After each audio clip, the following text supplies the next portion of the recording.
Welcome, everybody. For those of you who are not from the World Bank, welcome. It's our pleasure to have you here. My name is Dion Filmer. I'm the director of the research group here at the bank, one of the co-sponsors of this conference. It's my great pleasure to be here to open the conference, which is obviously on an incredibly important topic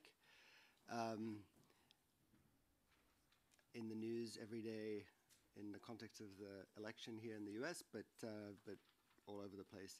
It's also, from a research perspective, a topic of immense interest. We had more than 300 paper submissions for the conference, and as you can tell from the program, we do not have 300 presentations, luckily. But the committee really had to be pretty harsh in terms of selection because of such interest. So kind of why are we here? What do we want to be thinking about? I think there's a growing gap between what is perceived as the promises of interconnectedness and prosperity and looking around at some of the realities that have emerged. I mean, globalization has undoubtedly brought incredible benefits, as much of the work of my colleagues here at the World Bank and many of you researchers have demonstrated. Yet it has also surfaced a number of challenges. And let me just list a couple that I see.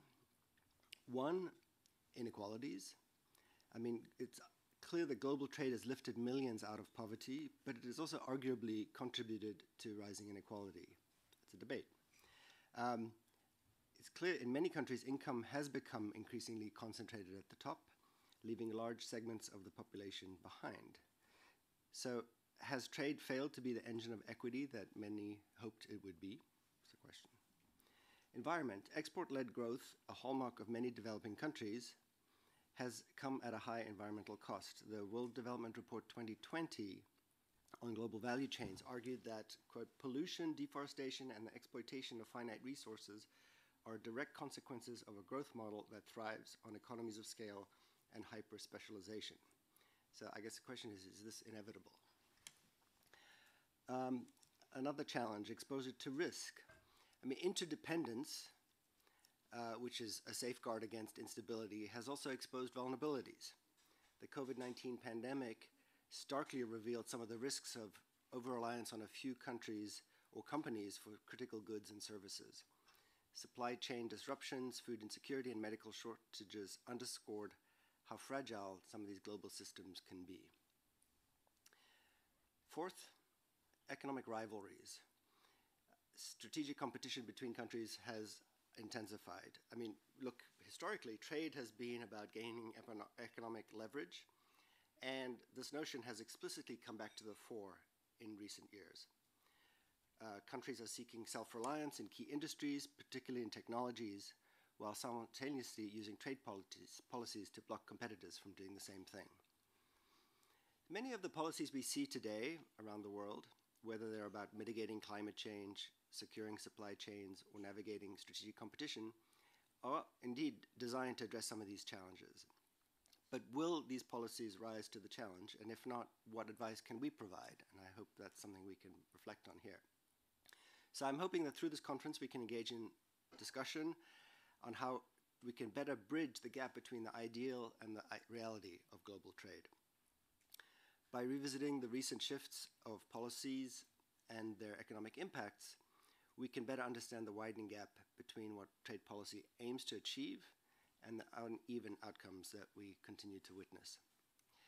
So before we turn it over to Kostas, just a very warm thank you to the team that put this conference together. On the World Bank research side, thanks to Michelle Atienza, Ryan Hahn, Yahe Lee, Erhan Artuk, Ana Fernandez, Tatiana Kleinberg, Bob Breikers, and Emmanuel Garcia Santana, all of whom are in the room.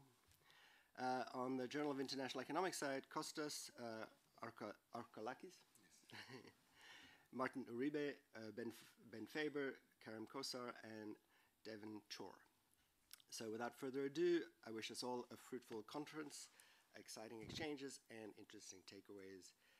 Thank you from me, thank you from the World Bank, and over to you, Kostas. Thank you very much. So hi, I'm Kostas Arkalakis. I'm joint editor of the GIE together with the Journal of International Economics, together with Martin Uribe.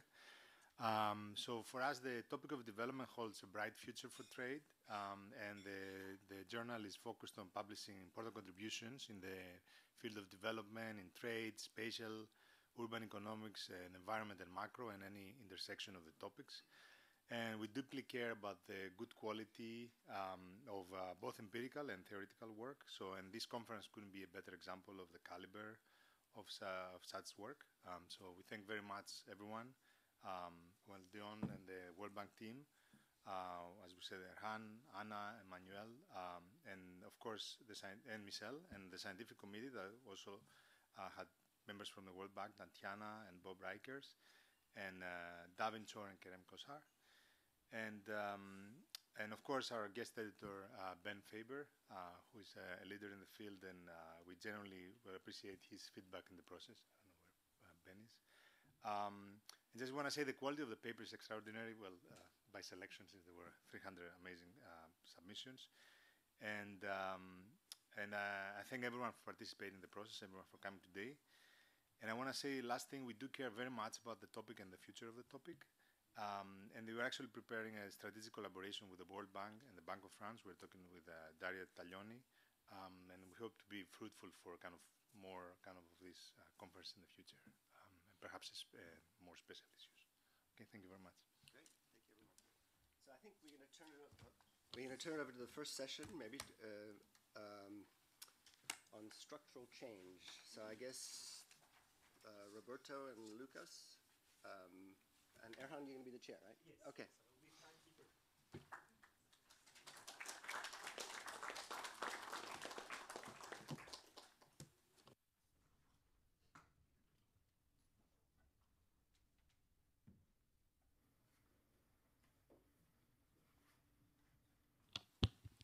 So we can take the speakers, Kei-Mu, Yatang, and Lucas, and Roberto here.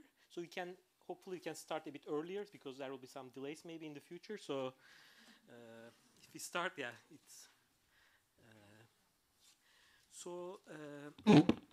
I will be the timekeeper, so that's why I sit close to the presentation. So let me check the slides. Okay.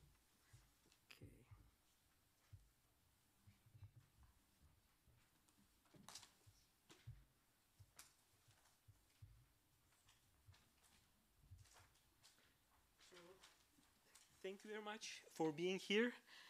We are very excited to start this conference with the session on structural change with a specific focus on African economies. And this is very exciting because we are going to see two papers that are very important and very well written, but using the completely opposite spectrum of the methodology that we use in international trade. So the first paper will be about structural change, like aggregate model with model-based calibration, and the second paper will be more reduced form empirical analysis. And without, so let me, since this is the first session, like to give you about the logistic details a bit. So we are going to have 2-hour sessions, and each session will have 2 papers, and we are planning to have approximately 40 minutes for the presentation, 10 minutes for the discussant, and the last 10-minute Q&A. And after that, we are going to switch to the next paper, and hopefully after that, we are going to have a longer coffee break. So we want to have these 2-hour sessions so that we don't have too much break. We can have a longer, we can enjoy longer coffee hours. Okay, so Kei-Mu, the floor is yours. Thank you very much.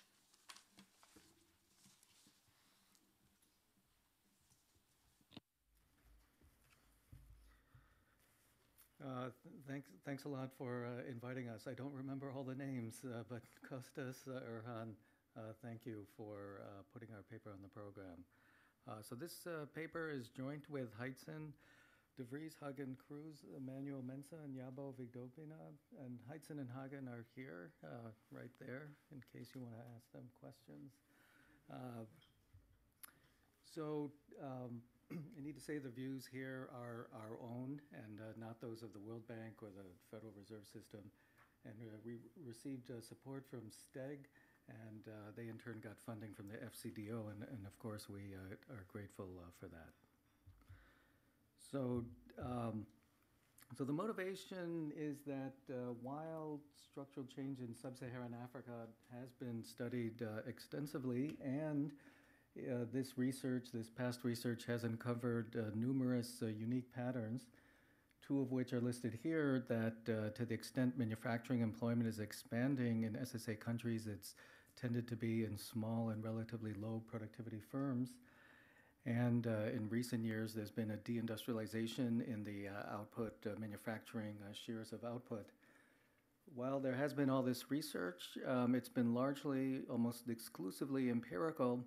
And to the extent there have been models, and by that I mean quantitative models, they've been almost exclusively closed economy models. But we know that sub-Saharan Africa, and from here on I'm going to use SSA to denote sub-Saharan Africa, we know that SSA countries are connected to the global economy. And so that motivates what we're doing here, which is asking whether open economy models of structural change can calibrated, at least partially, to the SSA countries' experiences, can shed some new insights on these experiences.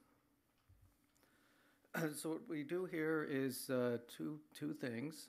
First, we use this brand new data set that the GGDC, the WIAD group at the University of Groningen, has put together. And two of the authors of this paper, Emmanuel and Gaaitzen, played very key roles in that. And that's these new input-output tables for 11 SSA countries. And so I'm going to first present some descriptive statistics about the performance of these countries in a structural change context. And then we're going to compare them to these same statistics for 11 developing Asia countries. So that's the first part. And then in the second part, we're going to draw from this framework that Mike Sposey, Jing Zhang, and I have developed to study more advanced and middle-income countries. And we're going to adapt that to study these SSA countries, where the key driving forces are going to be total factor productivity, or TFP shocks at the sector level, and then also bilateral sector-specific trade costs. Then we're going to calibrate the model and look how well the model fits, and then we're going to conduct some counterfactual exercises to assess the relative importance of these driving forces, and also to try to provide a comparison with these developing Asia countries. So that's the plan, and in the interest of time, I'm going to skip the literature review, except to just indicate there have been, as I mentioned, just a huge number of largely empirical studies of SSA countries. And then there is an increasing literature on open economy models of structural change, but they really haven't been applied to study SSA countries' experiences. Okay, so let me start with this new data that's called the African Supply and Use Tables that just became publicly available earlier this year. And so this involves the 11 countries listed there. They cover West, Central, and East Africa, and then South Africa. They cover the 30-year period between 1990 and 2019. And really the main contribution is to harmonize these tables across countries and over time to facilitate analysis on both of those dimensions. And so that's out there and publicly available now on the GGDC website. And then we're going to have this comparison group of 11 developing Asia countries, largely from South and Southeast Asia. And so this excludes the growth miracle countries and India, but there's a wide range of experiences in these 11 developing Asia countries. Overall, though, I should say the per capita income in these countries is higher than in the SSA countries, and the growth rate over the period we look at, which is the 2000s, is also a little bit higher. But that's our comparison group. So I just want to quickly, briefly show three sets of numbers on structural change with looking at the SSA countries and comparing them with developing Asia. So the first is on industrialization. So this is a table that shows the manufacturing value-added share of GDP. So the share of manufacturing in GDP in 2000 and in 2018 for the 11 SSA countries and the developing Asia countries. And these are just unweighted averages. And what you can see is that in 2000, developing Asia was a little bit more manufacturing oriented than the SSA countries. And then the other thing you see, of course, is that by 2018, both sets of countries had less industrialization, a smaller manufacturing sector, as measured by these value-added shares. Now, during this period, both sets of countries did have rising per capita income, so it suggests on net that they're on the declining portion of the manufacturing hump of structural change, which I should have said earlier is one of the key facts of structural change, that countries follow this industrialization hump as they develop. So what these numbers suggest, at least when it comes to value-added shares, is that both sets of countries are already on the downward portion of their hump. So this is a table of input-output linkages focusing on the manufacturing sector between 2000 and 2018. And so these are the inputs. Those numbers are the shares of inputs coming from the row sector to produce a dollar's worth of manufacturing output. So if you look at 2018, for example, in agriculture, if you look at the SSA column, it uses 15 cents. The SSA countries, on average, use 15 cents of agricultural inputs to produce $1 of manufacturing output. And if you compare the SSA countries to developing Asia, broadly, they're fairly similar, these unweighted averages, with really the only difference, at least in 2000, being that developing Asia relies a little bit more on manufacturing inputs to produce their manufacturing output, and the SSA countries relies a little bit more on services.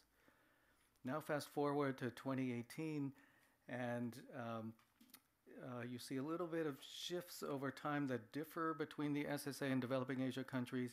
The SSA countries rely more on mining inputs, and developing Asia a little bit less on value added, a little bit more on inputs from manufacturing and services. So we think this basically reflects a compositional shift within manufacturing. So finally, let me just say a couple brief words on productivity growth. This is aggregate labor productivity. You can divide that into within and between effects.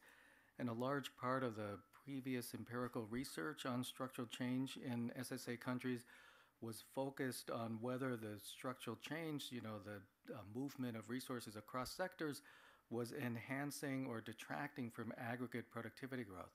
And some of the past work, for example, by Macmillan and Roderick, tended to find, at least in the 1990s, that the structural change forces actually took away from aggregate productivity growth.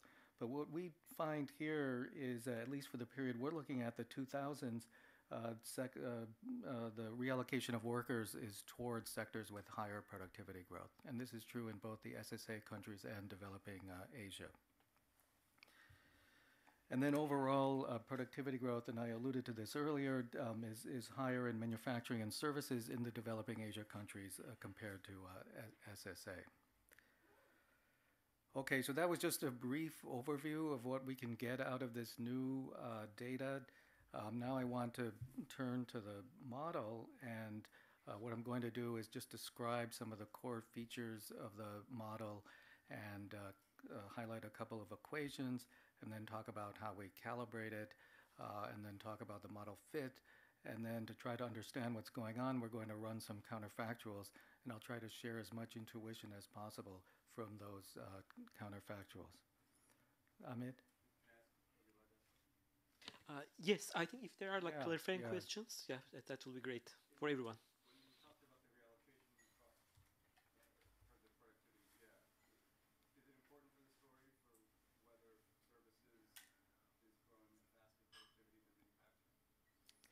In general, it is important, the rate of productivity growth between manufacturing and services. So in the separate work I've done with Mike and Jing, that's a big deal because it's the relative price of manufacturing that's driving everything. Here, we're going to find it's relatively less important.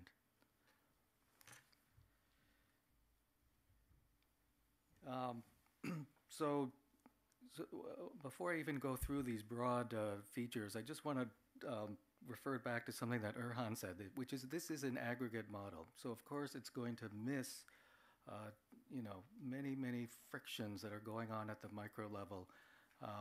But at the same time, we feel because, to our knowledge, no one has done something like this before. We feel that as a first pass, as a proof of concept, we're trying to see what we can gain out of this aggregate model that doesn't have too many frictions running around. So this is a trade model based on Ricardian trade. There are 4 sectors: agriculture, mining, manufacturing, and services. And then production has 2 layers. At the most disaggregated layer, it's produced from labor, which is the value added, and then intermediate goods. And then all these varieties that are produced at the most disaggregated layer, those are the goods that are traded across countries. And then once the country gets all the varieties it needs, it aggregates them up in a CES through a constant elasticity of substitution aggregator to make a composite intermediate good. Then that composite intermediate is used for consumption, or that composite good is used for consumption or as an intermediate to make the variety in the first place. So this is what is known as roundabout production. So that's the production approach that we take in this paper. There are 2 main driving forces, as I alluded to earlier, the sectoral TFP shocks and then the bilateral sectoral trade costs. And so those, in some sense, are the frictions that we have here. So they're all at the sector level. And then we have preferences, and the key part about them is we're going to have non-homothetic CES preferences to allow for the income elasticities to differ from one. And in particular, unlike the traditional Stone-Geary preferences, which eventually become homothetic when the countries develop enough, these are like permanently non-homothetic. Okay, so I just wanted to go in a little bit of detail on these 2 equations, and then I'll talk about trade and then go from there. So this is the production function of an individual variety in a particular sector, country N, sector J. And you can see it's just Cobb-Douglas in value added, which is labor, and then capital E is this composite intermediate good, which itself is a Cobb-Douglas function of the sector level intermediate goods. Nu is the share of value added in gross output, and that is going to vary by country and sector. There are 2 productivity terms. There's a little a and a capital A. The little a allows productivity to vary across these varieties within a sector, and that is the Eaton-Cordham term that has this Frechet distribution. The capital A is more of a macro productivity term that's common to all the varieties in the sector, and that will vary across countries, sectors, and time. So that's the production function, and the other equation I want to highlight is the preferences, these non-homothetic CES preferences. So you can see they're written in implicit form. They don't have an explicit characterization. Capital C is aggregate consumption, and the little c's are the sector level consumptions. There's 3 parameters I want to mention. Sigma is the usual elasticity of substitution. It operates in the same way as an irregular CES function. Epsilon, those are the utility elasticities. They vary across sectors. When epsilon equals 1, that's the special case, that's the normal CES elasticity. And then finally, omegas are these Armington, the preference weights, and you can think of them as like demand shifters in some sense, although we're going to hold them constant over time. So those are the 3 main parameters, and it's these epsilons which are going to differ from 1 that give the non-homotheticity in the utility. So what about, was there a question?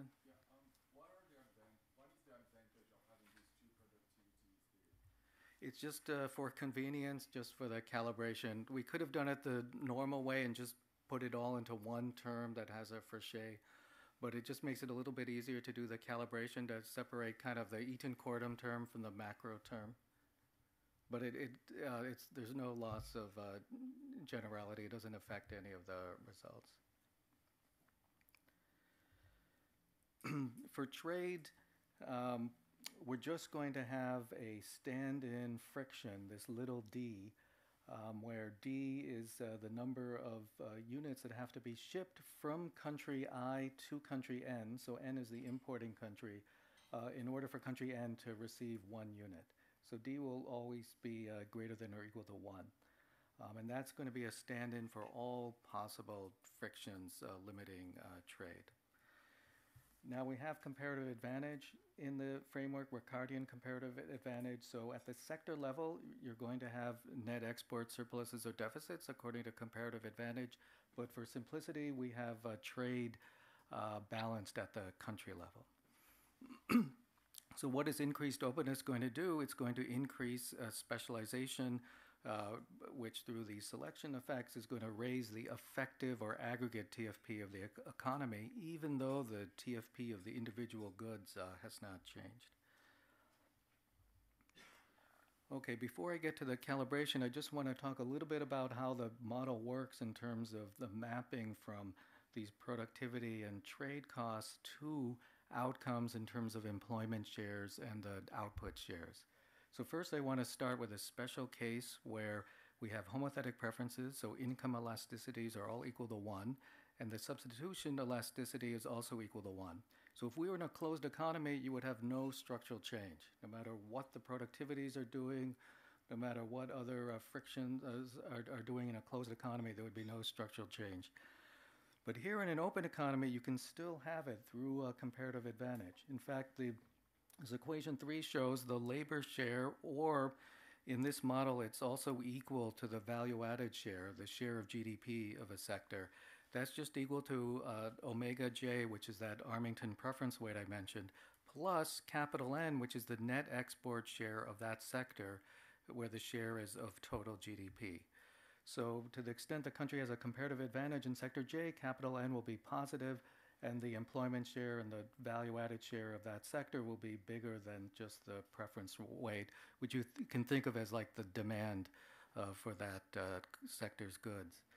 And then if there's comparative disadvantage, then of course capital N would be negative, and the value-added share would be less than the kind of the demand, the domestic demand force. And to the extent comparative advantage increases, then capital N will increase. So that will be a force for changes in these value-added shares or employment shares over time, totally independent of what you get from the closed economy. Now let's take the more general case, what we use in our calibration, which is non-homothetic preferences, and so the income elasticities differ from 1, and the substitution elasticity also differs from 1, and just consider the empirically relevant case where it's less than 1. So now there's more propagation mechanisms involved, and in the case where manufacturing TFP increases, there's at least 3 things that can happen. So first, there's going to be a fall in the relative price of manufacturing goods, which will lead to some substitution towards manufacturing, but because of the low substitution elasticity, total expenditure in the manufacturing sector, total employment in the manufacturing sector will actually fall. So that's going to reduce the manufacturing value-added share. On the other hand, because of this positive productivity shock, there's going to be an income effect, and the non-homothetic preferences will kick in, and you don't know what will happen for sure, but most likely it will lead to an increase in spending on the manufactured goods. So that will increase the manufacturing value-added share. And then finally, there's the trade channel. To the extent this increases comparative advantage or even diminishes comparative disadvantage in this sector, that's going to lead to more production in that sector. So you've got one force working to reduce the size of the sector and 2 working to increase it. Qualitatively, it's ambiguous, and that's why you need to do a quantitative thing to get the numbers, for the particular case. So when you do You can do the same thing for trade costs. The mechanisms are the same three mechanisms, but there's relatively more importance on, obviously, the comparative advantage channel because the trade costs will speak to that directly. Okay, so that's it for the model, the couple of the key equations, and some intuition.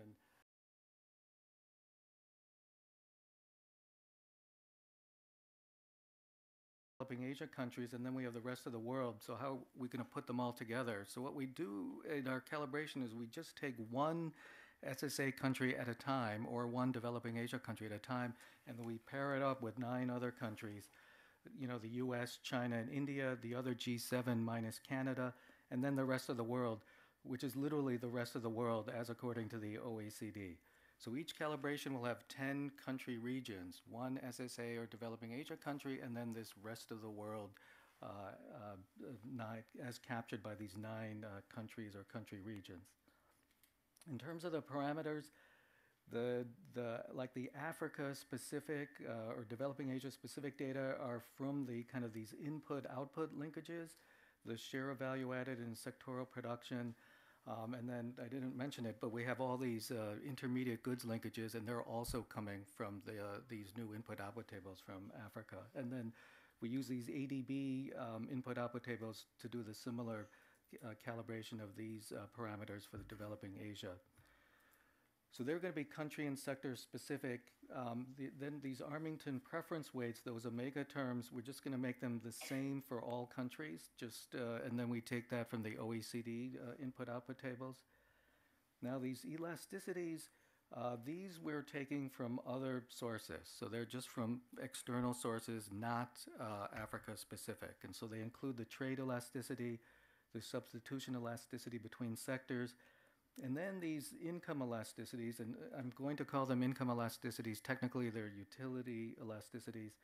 And then we take these from the Comines paper, which is the paper that really popularized this non-homothetic CES preferences. Ben? On the first step, so you're taking one SSA country at a time, and you're omitting the input-output linkages to the other local countries? Yeah, that's right. Part of this is because those new tables, those are like national tables. They're not a part of the big WIOD table, that links all the countries together. But that said, one of our conclusion things is we want to try to put like some of these SSA countries together. So I'll talk about that at the end. But for now, we're not really focused on linkages between SSA countries. It's more SSA countries and the rest of the world. The TFP, I'll try to go through this quickly. We first calculate a solo residual, that's the capital Z. We do it through the dual method, partly because we think prices are better, are more accurate than quantities. Now, those Z's have to be adjusted for trade. I mentioned earlier that what trade does is it raises the effective TFP. So we want the fundamental TFP as captured by capital A. So we do this adjustment that comes in this paper by Finicelli et al. And the main adjustment is that pi term, which is the domestic spending share on, for example, manufactured goods. So if pi is lower, it means that the country is engaging in more international trade and its effective TFP is larger, so that has to be adjusted. So that reduces, all else equal, the fundamental TFP, capital A. So that's how we calibrate TFP, and then the trade costs, I should say that this comes from the model, and then the trade costs also come from the model, and that's based on pi, again, are these spending shares. So it's based on these relative spending shares adjusted for relative prices. So what do these trade costs and TFPs look like when we do that calibration? So I'm going to show some pictures now, and then all the other pictures that I show in the rest of this talk, they're no longer unweighted averages, they're going to be medians across 11 countries, or we do some counterfactuals with just 5 countries. So they just want to say they're all going to be medians.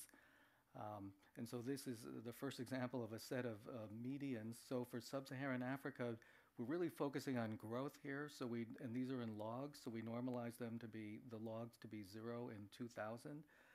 And as I said, this is the median every year across the 11 countries. And what you can see, and this is the fundamental TFP, in manufacturing. And so what you can see is that manufacturing both sectors have productivity growth. manufacturing has higher productivity growth than non-manufacturing in the SSA countries. And qualitatively, there's a similar pattern in developing Asia, although you can see in developing Asia the gap between non-manufacturing and manufacturing is smaller. And then overall, the TFP growth rates are a little bit higher than in the SSA countries. So that's what the TFP looks like. But in a growth sense, as I said, my takeaway from this is qualitatively it's similar to the developing Asia countries. What about trade costs? There are 4 panels here. Let me just focus on manufacturing, and that's in Sub-Saharan Africa, that's the top left, and then developing Asia is the top right. So in the top left, Sub-Saharan Africa manufacturing, the blue line is the barriers to imports into the SSA countries from the rest of the world. That's the blue line. And you can see actually they actually rose slightly over time. That's what we're getting out of our framework. The red dashed line is the barriers to SSA countries' exports, that are being imported by the rest of the world. And the first takeaway is you can see they're like an order of magnitude higher than the barriers that the rest of the world faces when they're trying to export to the SSA countries. But you can also see that they did decline over time. I should say 16, what does 16 mean? It means 1,500%. So it's a huge number. This is the only kind of number you can get to rationalize why SSA countries are not exporting too many manufacturing goods to the rest of the world. And then, but from the perspective of our model, the main thing is that the barriers that the SSA countries, that the rest of the world faces on exporting goods to the SSA countries, which is the blue line, they didn't move a lot during this time period and just kind of rose slightly.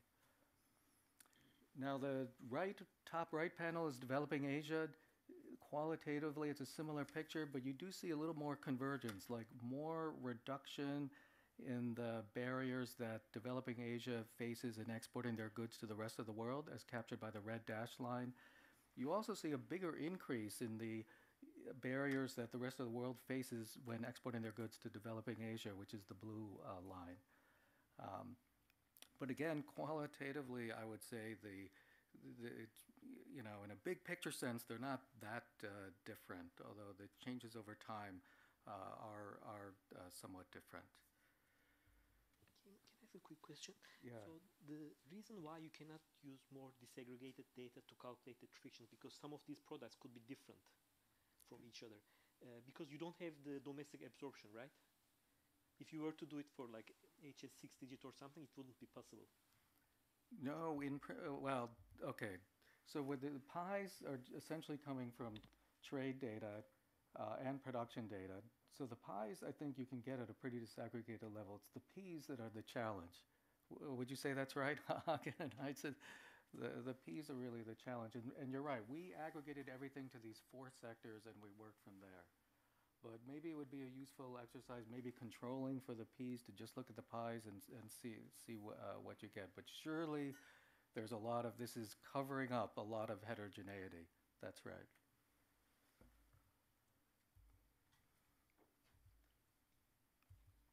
So this is the fit of the model for Sub-Saharan Africa, the 2000 and 2018. So let me describe what's going on here. So the x-axis is the data. The y-axis is the model. Those numbers are in percent. They're the percent share of total GDP. And then, I don't know how well you can see them, but we have the 3-digit ISO codes for the countries. And then we have colors. So yellow is the services sector, green is agriculture, red is manufacturing, and blue is mining. So you see they're pretty positively correlated, although I'll just give the caveat, a lot of the correlation is just a sector thing going on.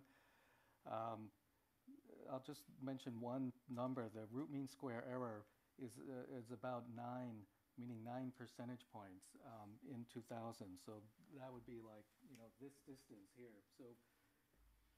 So is 9 big or small? Here's a comparison point. I have this paper with Jing Zhang and Tim Wee from a while back that we just looked at South Korea. and we calibrated it to South Korea, and the root mean square error there was 5 percentage points. So this is not as good of a fit, but on the other hand, we didn't do an SSA specific, we only did a partial SSA specific calibration. So that's 2000, and then 2018, the fit actually worsened slightly in a root mean square error sense.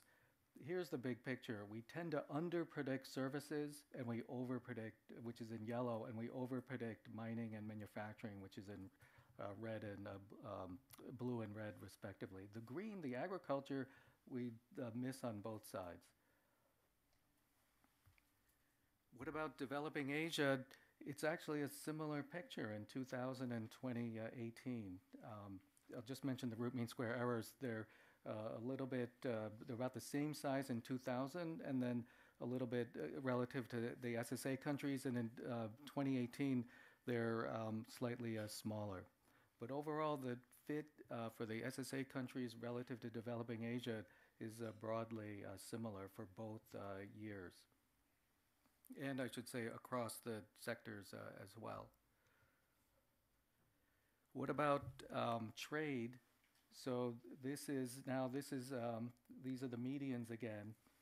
So left panel is the SSA countries, right panel developing Asia. So the blue line is the data, the median import, the share of total expenditures in manufacturing on imports. And you can see in the SSA countries it rose over time by about 10 percentage points. Our model kind of gets the levels, but it sort of underpredicts the increase. It underpredicts the increase by about 20 or 30%. And then developing Asia, it actually, the import expenditure share in manufacturing, at least according to the medians, declined over time. In our model, we had to have it be relatively flat. So that's the fit of the model. And again, this broad sweep, I mean, what I would take from it is, well, these three things. The sector level TFP growth, just in terms of our driving forces, it's higher in manufacturing than in non-manufacturing, and it's higher in developing Asia countries compared to the SSA countries, although not very much higher. For both sets of countries, the model tends to overpredict mining and manufacturing and underpredict services. And the root mean square errors are, show a similar fit between the two sets of countries, and then 2000 is a little bit better than in 2018. And then the trade shares fit a little bit better the SSA countries. So that's kind of where we are now with the fit, but we're still kind of lacking some intuition for what's going on, and that's why we're doing I want to, in my remaining time, do some counterfactuals. And I'll just try to go through as many as possible. And here we narrow the sample further, as you can see in this last bullet point. We just focus on the 5 countries in each group for which the manufacturing share fit was the best. So in all these remaining exercises, it's just going to be for 5 countries at a time. So we do 4 exercises. The first one, we just hold TFP constant over time in each of the sectors in the SSA countries. So for the next couple of pictures, I'm just going to focus on the top 2 panels. So the SSA countries have 0 TFP growth following 2000. So what are the implications for the manufacturing share of GDP and then for manufacturing imports? So I should say, by the nature of this exercise, the fit in 2000 is going to be the same. The counterfactual is going to be the same, and then it's going to kind of open up over time because of this TFP growth that actually happened. The gap between the counterfactual and the data increases over time. So you'd expect these gaps to rise over time. What's the bottom line here is you see the manufacturing share of GDP would be only about half of what it currently is, and there would be a lot more imports, almost double the import share. So what's the intuition here? There's 3 forces going on. So one is the Baumol force.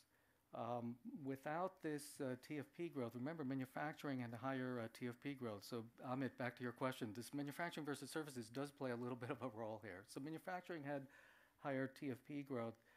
And so when we take that away, then relative to the baseline, manufacturing has higher prices, a higher relative price than otherwise. And then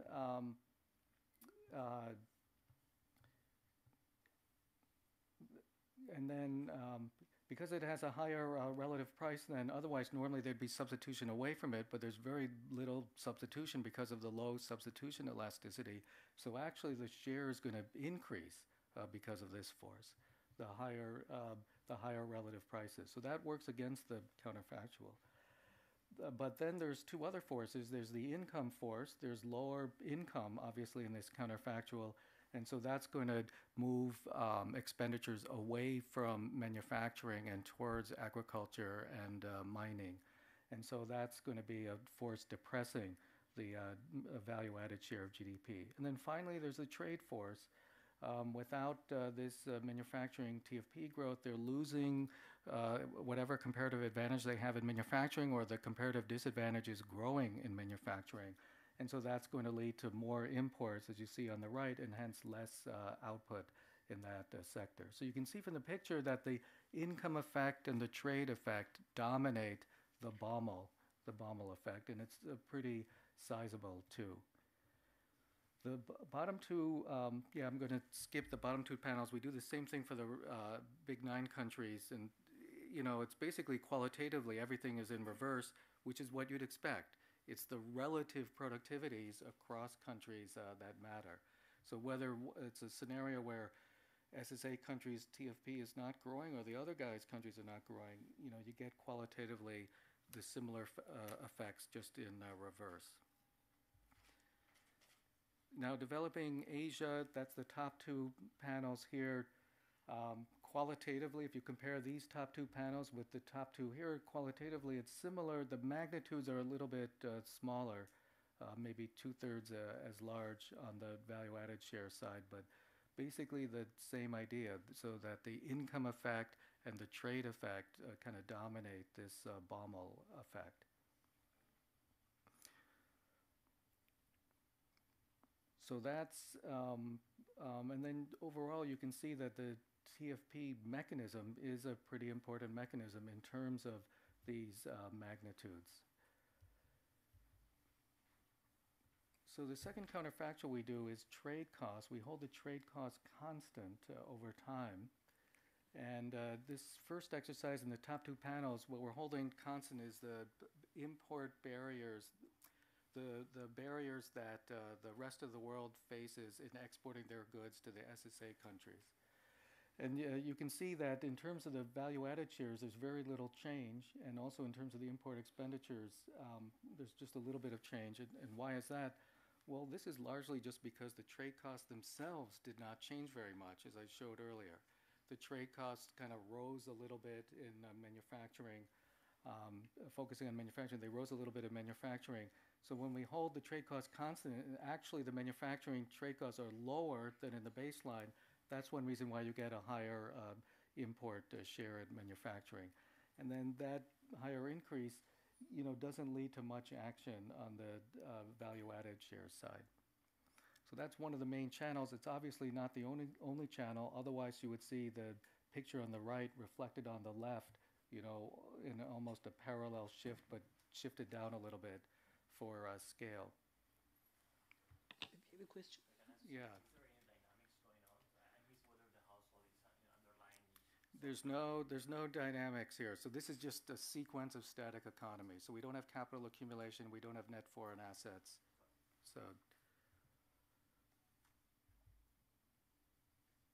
So the constant trade costs for developing Asia, their trade costs, actually, you may recall, in manufacturing rose a little more than in the SSA countries. So you see a little bit more action if the costs were kept constant. And again, that just means that the costs are lower in the counterfactual than in the baseline.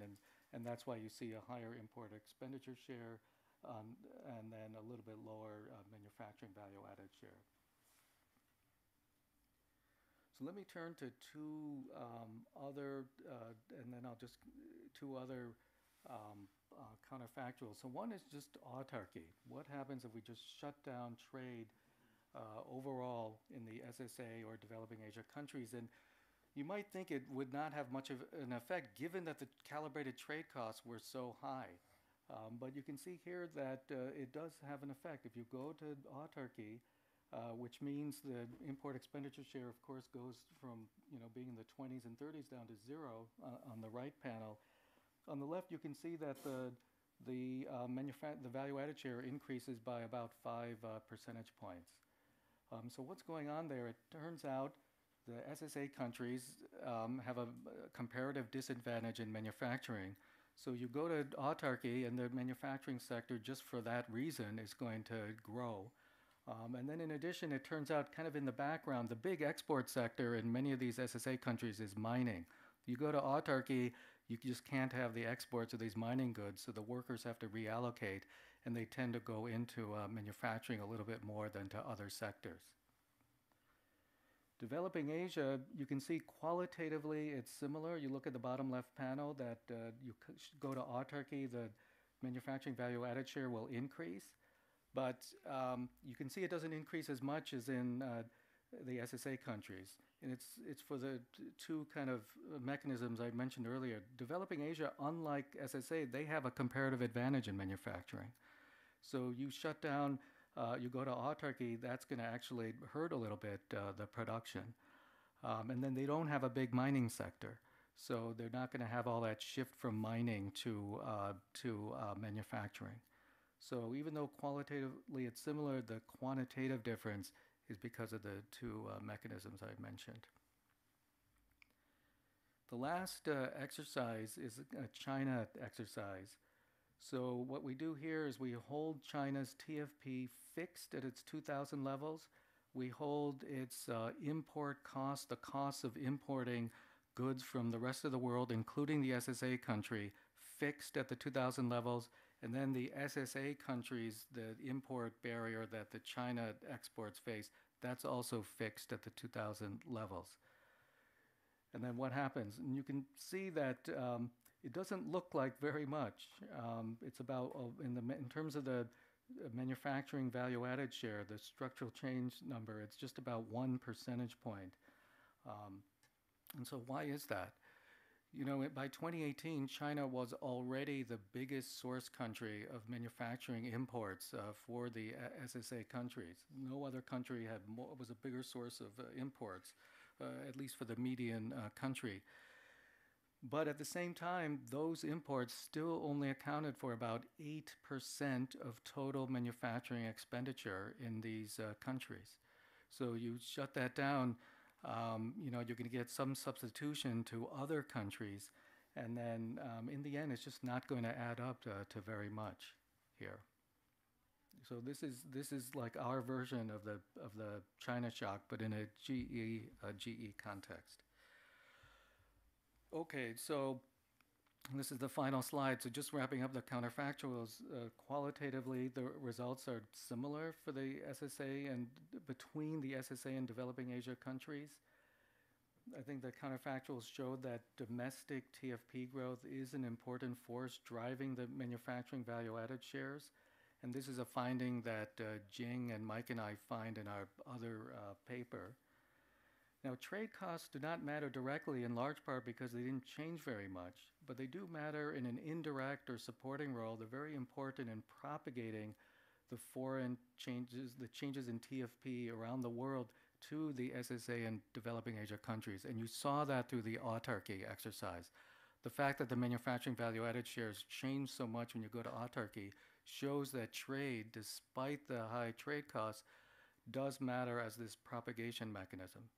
So not so much as a source of shocks, but more as the existing level of trade openness as I said, as a propagation mechanism. So China matters also, but not as much as all the other countries of the world put together. And in that context, it might not be too surprising.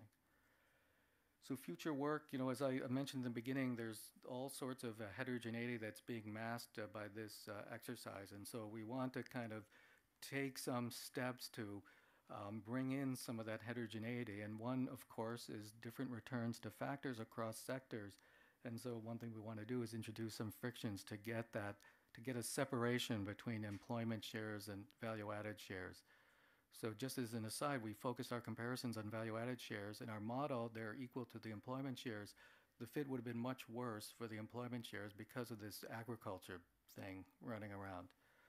So, and then related to a question that was raised earlier, one thing we want to do is just calibrate more than one SSA country to look at those linkages. So I'll stop here. Thanks a lot.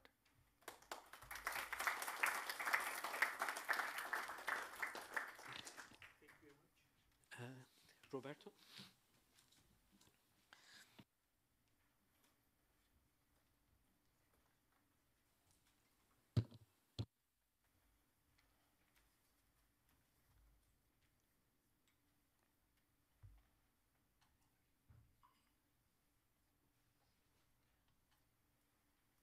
Got it.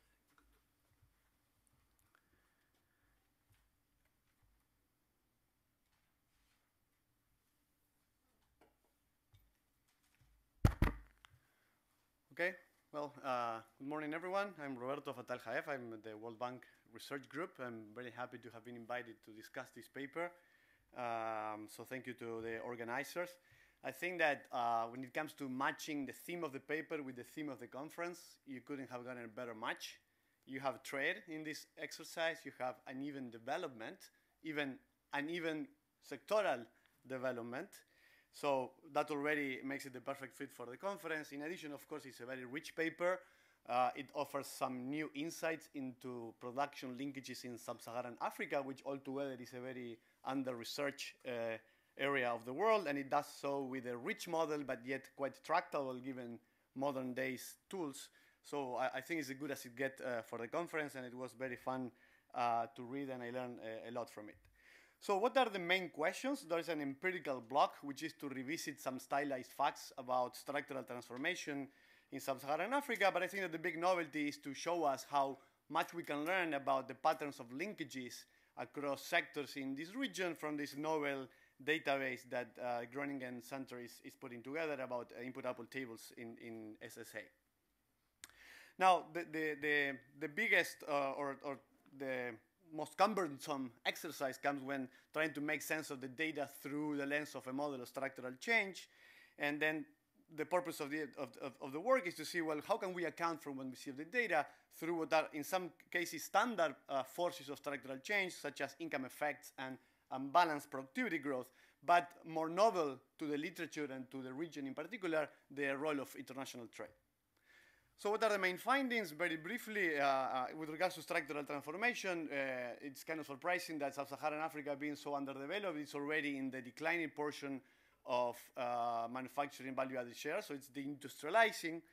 And then if I were to summarize the lesson from the input-output linkages analysis in one sentence, will be I was surprised by the fact that the value added to gross output shares in Sub-Saharan Africa are so similar to the rest of the world, given that you would imagine that sourcing and delegating input into other producers would require some sort of institutional muscle on contracting frictions and so on would have gotten in the way of that, yet that seems not to be the case.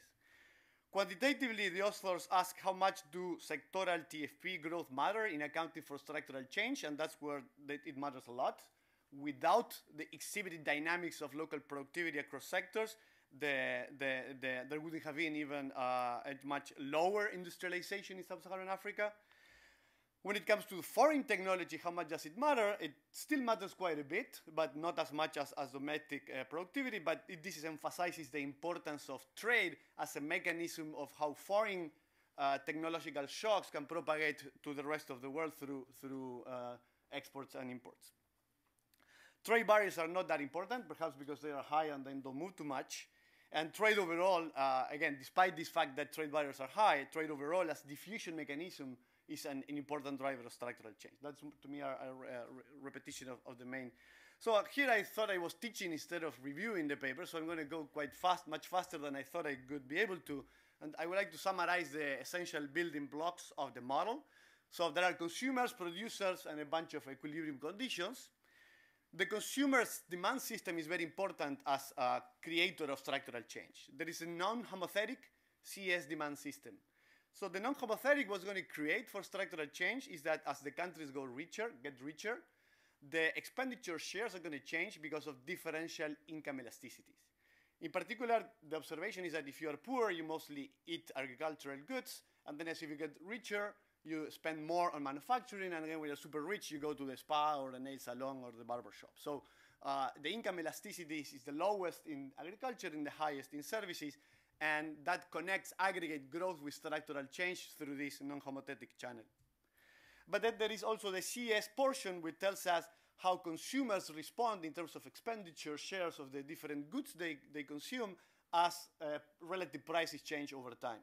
So, and this is important because suppose that manufacturing is getting more productive over time, then this would allow the consumer to eat a lot of more of manufacturing goods because they will be in higher supply. But what happens is that in most of these calibrations, complementarity between manufacturing and the rest of the economy is very strong. So the household doesn't like to make big changes in the ratios of consumption of manufacturing and other sectors. So what the economy is going to react is by dumping all the resources into the lowest, slowest growing sector so that they keep up consumption of services while manufacturing gets more productive. And this is being called the Baumol disease, precisely disease meaning that there is a force that reallocates resources to the slowest growing sector of the economy, and so it's harming aggregate growth, if you will, through this channel. Now, in the production side, there are 4 sectors, manufacturing and a few others, and within each sector, there are a collection of producers of varieties in those sectors, and the technology for producing those varieties is here. There is a value-added term, which combines labor with sector-wide productivity, but the novelty is bringing in linkages, and the novelty is in being able to discipline these intermediate shares thanks to the new data. So the producers of manufacturing varieties are going to be combining labor with a bundle of both manufacturing goods, but also services, agriculture, and mining. So that's one channel of the production. However, and then all these varieties are combined by, let's say, a competitive producer that aggregates all the varieties and sells this composite manufacturing or service or agriculture bundle that ultimately the household consumes. And in that combination of varieties, the aggregator is going to be open to choosing either domestic varieties or foreign varieties, depending on which one's cheaper. And that comparative advantage through Ricardian comparative advantage is going to determine how much of the manufacturing bundle or every other sector's bundle is going to rely on domestic or foreign goods. So we get this the typical gravity equation from Ricardian models of trade, where the import share in a given sector is going to be a function of some importer fixed effects, some exporter fixed effects, the trade elasticity driven by how much heterogeneity or how much scope for comparative advantage there is around the world, and a bilateral term, which is the trade cost, that it's allowed to be heterogeneous by sector and by pair of countries. So then in equilibrium, consumption has, supply has to equal demand, and the authors work with a trade balance world, so exports have to be equal to imports. So that's kind of the bare bones of the model. I hope I made some progress relative to what was said in terms of understanding the intuition. Am I more halfway through? You have like 5 minutes. So now let me go into more some of the comments. Actually, tangentially, some of them, at least this one, Kei-Mu already mentioned, which is all of the empirical exercise and the assessment of the goodness of fit of the quantitative analysis has been loaded on value added and not on employment shares. Now, if you look broadly across countries at the patterns of structural change, that would have been a decision that's innocuous. Why? Because I'm pasting here this figure from Herendorf, Rogerson, Valentini's handbook chapter on structural change, and you see that both in employment and value-added share dynamics, the behavior is similar. So there is a declining share both in employment and value-added for agriculture, the hump shape that Kei-Mu was alluding on manufacturing, and the constantly rising service share. So that will happen broadly if you look at the structural change across a large cross-section of countries. However, when you just zoom in into Sub-Saharan Africa, as again, the conclusion of the paper mentioned, there is a divergence. So value added, which is the focus of the paper plotted on the dark line on this leftmost figure, declines actually since much earlier than the 2000s, but in the period of study, the 2000s to the late 2010s, it's declining. However, since the 2000s, what we see is employment shares going up. So again, the model, I'm a bit confused about this because if the model was a purely value-added model, it would be true mechanically that value-added and employment shares are mechanically moving together. But the model has linkages, and in principle, variation over time in the degree of input usage across sectors could be the wedge that you're looking for to divorce value-added from employment, particularly because employment, because of the Cobb-Douglas production function, is complementary to the input bundle. So if you were to move, let's say that in the data, the input share varies over time, that might attract workers to manufacturing, but it would decline value added. That's just a conjecture. But I think the model could leverage more the input-output structure in it to try to see if there is, or maybe you should clarify why is it that still in a model that's not a value-added model, you get that value-added and employment move one-to-one. Okay, that's one point I wanted to make. Another point is go back to the issue of how of the dual approach chosen by the authors for calibrating productivity. So the dual approach is that the model connects prices in the economy to sectoral productivity through this identity. So the TFP of a sector is going to be a function of the marginal cost of production. And the marginal cost is a Cobb-Douglas of the cost of labor, which is the value-added term in the production function, and the marginal cost of the intermediate inputs.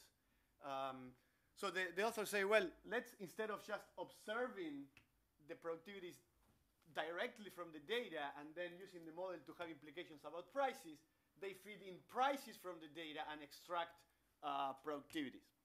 Now, that's one approach, but of course you can have gone the primal approach, and the primal approach is not a crazy one, at least a very well-published and studied paper in the literature, Duarte and Restuccia. They go the other way. They take labor productivity, you measure directly labor productivity as the primary impulse from the data, and then the model will deliver relative prices, which you can then use as a validating tool to see how they match the actual prices in the data. Now, this turns out not to be innocuous when according to my exploration, because here on the left panel are the calibrated dynamics for manufacturing and non-manufacturing TFP in the paper. And you see that manufacturing is the fastest growing sector, actually almost doubles manufacturing TFP in SSA over the period of study, and the rest of the sectors are growing less. However, if I go to the same database, the economic transformation database, and I just do value-added labor productivity across sectors, what I find is that manufacturing is the black line, and since the 2000s, I would argue it has been rather flat over that period, and what the sectors whose productivities have grown the most are the non-manufacturing ones, in particularly the services. And again, this is not innocuous because all the mechanisms in the model rely on which sector's productivity is growing fastest. So I think a discussion about the implications of the dual approach, my conjecture will be that this will maybe improve so right now the fit of the model is bad in the sense that it's over-predicting manufacturing, but that's because you're making manufacturing grow like crazy relative to the rest, and there is trade, right? Now, if it's services that's growing fastest, let's say that the primal approach for some reason is a better one. If it was services that is growing the fastest, then that would trigger a reallocation towards services a bit more, and that would reduce the over-prediction of the manufacturing value-added share. So I thought that was something to discuss, at least. And one final point is, again, so the model, to my understanding, is an efficient model. So all the allocations are Pareto optimal. There are trade costs, but they are modeled in a physical way, not in a tariff way. So I think it's a result that this equilibrium is Pareto optimal. So then when you see the model not accounting the data well in one area of the world, which happens to be very underdeveloped, but then when you see the model actually accounting for the data pretty well elsewhere, you wonder, well, what's going on? What are the possible stories for what are the missing pieces? Missing pieces one channel. Now, maybe for the rest of the world, I know the model doesn't have investment, for example. So maybe for the US and so on, which is in a steady state and a balanced growth path, investment is not as important. But we know from Garcia Santana and co-authors that in general, investment through its heterogeneous reliance on various sectors for intermediate production of investment goods have a first-order effect on structural change. So do you think investment might have been a missing piece that would have aligned the model better? Okay, maybe that's not the case, so maybe it could be that the calibration wasn't that good, and what I suggested before it might go in that direction. But ultimately, because I'm a distortion fan or addict, whatever, it could be that distortions are really what are driving this divergence. So if it wasn't for distortions, the model would have fit Sub-Saharan Africa perfectly. So let me try to sell a paper of mine in one slide. So one way to introduce distortions would be to say, well, let's do it in a value-added version of your model in a closed economy setting, just to make, that's the world in which I was working. So one way to align the model, to force the model to align with the data, is to introduce wedges in the factor choices of manufacturing and services. And then this non-homothetic demand system gives this nice expression that tells you that the share of employment across sectors is a function of primitives. One of the primitives are the relative productivities. These are parameters to be calibrated. These are relative productivities which can discipline. This is aggregate consumption, which we can feed. And then this is what we are going to back out so that we match exactly the data. Okay? So we are forcing the model to match the data. So then the question is, are distortions important for 1 minute? For Sub-Saharan Africa, and would they not turn up as much in the rest of the countries? So here, this is my selling of shameless selling of my research, is that indeed because there are wedges, because you propose wedges as the solution to connect the model with the data, that creates a welfare loss. So when you compute the welfare losses associated with those wedges, of course, in many countries this is less than 1%, which is another way of saying that the model fits the data pretty well in most countries. But for Sub-Saharan Africa, which are the blue dots, in many of those cases, the welfare gains are quite large. So if you're willing to go down the route of distortions, I think that that's important for the discussion of structural change in Sub-Saharan Africa, because they seem to come with a lot of potentially large welfare losses to be reaped by addressing them. Okay, so that's what I prepared. Thank you. Thank you very much.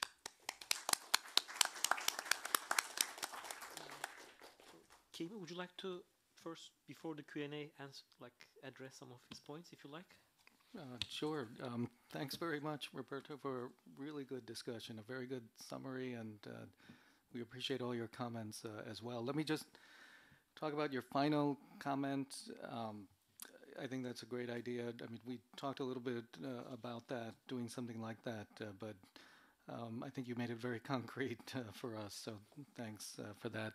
The other comment about why employment and value-added shares differ, I think in our framework, even if we allow the input-output things to change over time, it's not going to affect that outcome, the fact that the employment and value-added, and it's because the model is Ricardian. The coefficient on value-added is alpha, it's just one parameter, and as long as that thing doesn't change over time, the value-added share, the gross output ratio, if that doesn't change over time, because all the other intermediate inputs, they're going through the same thing, and so then you're just not going to get any action. So we would actually have to allow the VA over GO ratio to change. Actually, I take that back. Because it's Ricardian, no matter what that thing changes over time, everything is embodied labor, basically. Everything is embodied labor. All the intermediate goods are embodied labor. So kind of the primitive reduced form model is Y equals A times L, and L is just some mix of labor all around the world, and then A is some mix of all the countries' TFP. So we really would have to go to a Heckscher-Lin type setting to start getting that thing to match. Okay, thank you. So now we have some 10 minutes or so for the questions, and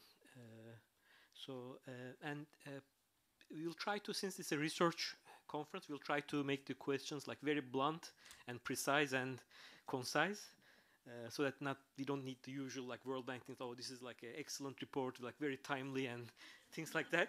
So no need for any of this stuff. Just we can be blunt and very straightforward. So okay, so I have many questions, but I will restrain myself and open the floor. It's Daria. Would you like to use a microphone, or I don't know if we can hear? Try to scream. Can you hear me? Okay. No, I mean, I liked, a lot what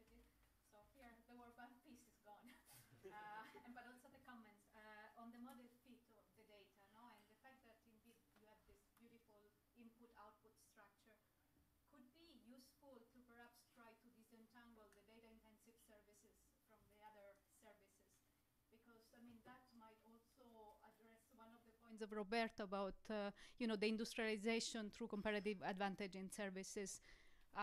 And then the second quick question is, I found one of your results very intriguing. I don't think you discussed it much, but basically you have that both quantitatively and qualitatively Sub-Saharan Africa is similar to East Asia, no? But there is so much talk about the Asian miracle having been based on industrial policies. So what do we think about that? I mean, is really trade openness that accelerated productivity, and so it's one of those wrinkles in your on the more general model that you didn't capture, but we should look into, or you think that really the main engine is trade? Thanks. So how should we go? Maybe we collect maybe 3 questions. Tatiana? I was wondering, in your counterfactuals, you mostly focused on just the output, the manufacturing share, how that changed. And I was wondering if you also, maybe in the paper, because of the sake of time, if you also report things like just the welfare gains and how that's differentially affecting countries, especially when you did these examples of going to autarky and setting the trade costs very high. You saw very differential effects for Sub-Saharan Africa and for Asia, and for the manufacturing share, and I just kept wondering, well, how would that look actually differentially for aggregate welfare or real income or other measures in terms of aggregate outcomes? So I can maybe ask a very simple, extremely simple question. So the income elasticities that you find for the non-homothetic preferences, the Komin et al. Has OECD and non-OECD separate. So is there a specific reason why you took the world rather than taking non-OECD for the Sub-Saharan African countries? Thank you. No, there isn't. We probably should have done the non-OECD. So obviously we can do that. So thanks. I'll start with that. I'll go in reverse order. So your comment, we have the welfare calculations. I don't remember all the numbers, but one of the numbers I remember is for SSA countries going to autarky is a 10% welfare loss. So it is fairly significant in the context of these models. And then, Daria, the services, I mean, for too long, the structural change models have just lumped services into one big sector, and clearly there's room for separating them out into, say, professional services and other services, and so that's a good avenue to pursue. And then developing Asia versus SSA, I mean, we did pick, we did not include the big growth miracle countries. We didn't include India. So we did do, I think, a sample that on the surface might look closer to SSA, like Nepal. That's the poorest of the countries we looked at. And then, Malaysia is a fairly successful country, and Vietnam, of course, is doing well. So overall, those countries are, as I mentioned, are doing better, both in per capita income and the growth than SSA, but not that much, and there's certainly not these growth miracle type countries. So we thought that would create more of a level playing field. But that said, there's still room to really try to fine-tune these things a little bit more and try to dig more deeply into these differences. Okay, so we can maybe take 3 more questions. Did you guys have stuff you wanted to add?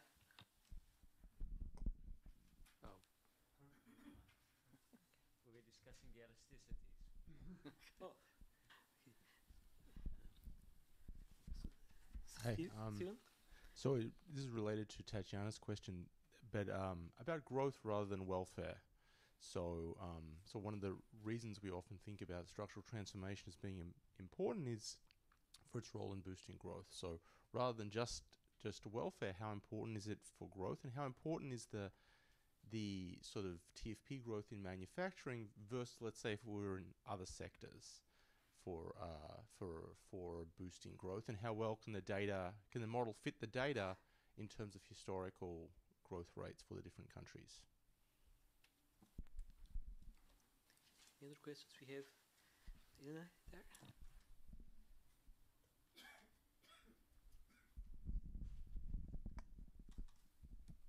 just a quick question about how would your results, you think, will change if you, because you assume the Armington assumption that trade, the goods imports are differentiated by country, but we know that that in reality we have supply chains, and that African countries, sub-Saharan African countries, are much less integrated into those.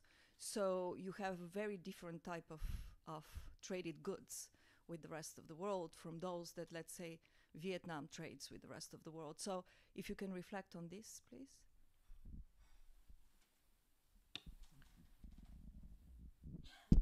Questions?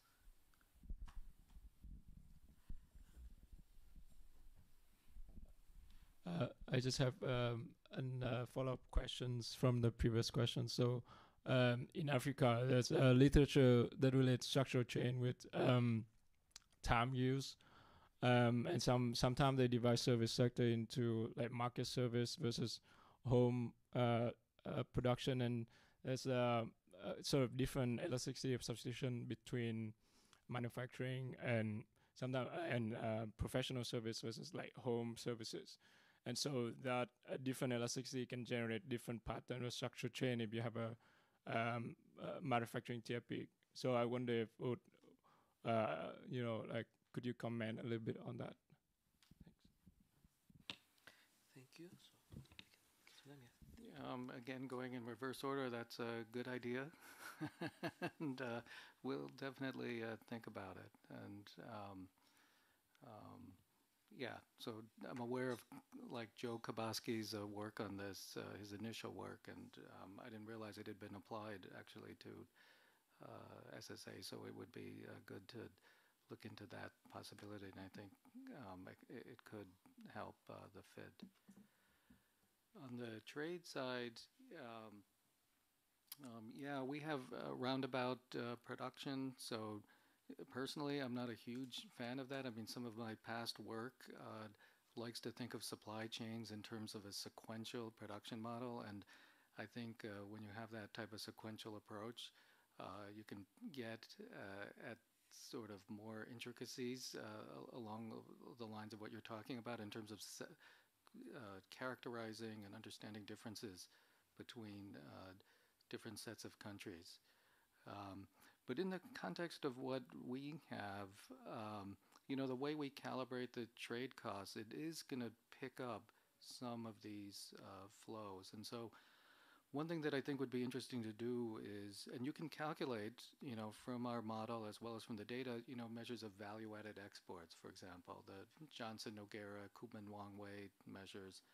So we could look at how, in our counterfactuals, the impact it would have on value-added exports. So that would be a direct way to try to link it to global value chain, characterize the global value chain implications. In terms of the growth, I agree. We have implications for growth in the model, GDP, the sectors, and everything. We just didn't focus on that, so it's there in our results, and we just need to look at them and see, as you said, how they compare with the data. But again, because our TFP in some sense is a free parameter, I'm guessing we probably match the growth rates pretty well. So. Okay, so maybe we can take just a couple of minutes left, like final set of questions. Maybe I can just ask my two questions if that is slightly abusing my power as the timekeeper. So one thing that I was curious about is that you have the non-homothetic preferences, and then you find mining being like a very fixed budget, like say non-homotheticity is high there. I'm thinking it might be because of the households consume like petroleum, maybe natural gas, maybe not natural gas relevant for sub-Saharan Africa, but like coal and things like that. And it may not be things like raw copper or like diamonds and other things. So the question is, if you have a question like Nigeria, right, the output is like petroleum, so that it might be relevant, and really it will be captured in your preferences. But if you have, let's say, Ghana, which doesn't produce oil, then maybe it won't even appear in the like the consumption bundle. So the question is there a way to, separate, like use different non-homothetic preference elasticities for different set of countries, since you are doing it separately, like one country each, maybe you'll have the lecture to do it. And the second question is that it's related to Elena's question about the trade cost. So it might be the case that the things that Sub-Saharan Africa exporting and developed countries and the big 9 countries are exporting are completely distinct from each other, and then they have different prices.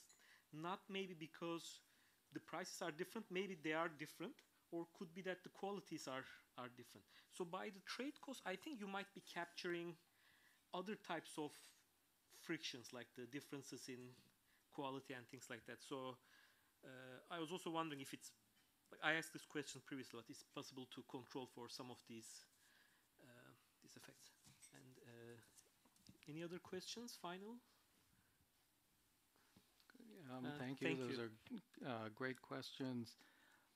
In terms of mining in preferences, I mean, kind of the underlying hypothesis of our paper is that people are the same across countries, and if Nigeria tends to consume more mining than another country like Ghana, it's because the mining goods are cheaper than in Ghana. And so, that's where it would show up, these differential consumption shares.